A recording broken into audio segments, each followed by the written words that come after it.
Tok Bilal lalu balik Mayang Isa, naik sekar, naik gerek.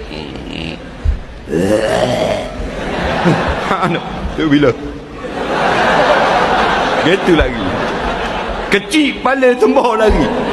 3 hari tak bang, duduk dalam kain kebor, bang gitu je. Hari ke-4 masuk tugas mula. Tak ada atu-atu ni suruh kita berjudi, tak ada.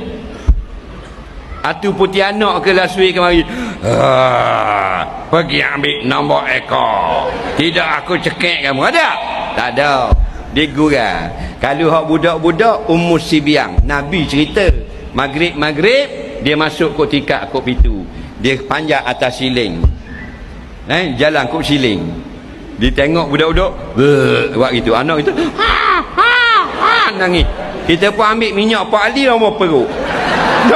Tak jadi apa, faham tak? Dia tu bukan minyak Pak Ali tu.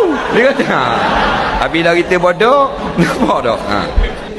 Hantu yang paling kuat mengosak ialah hantu duit. Itu lebih bisa lagi.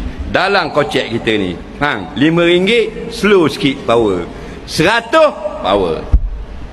6 keping yang 100, sekeping yang 50. Hantu bring. Nampak tak?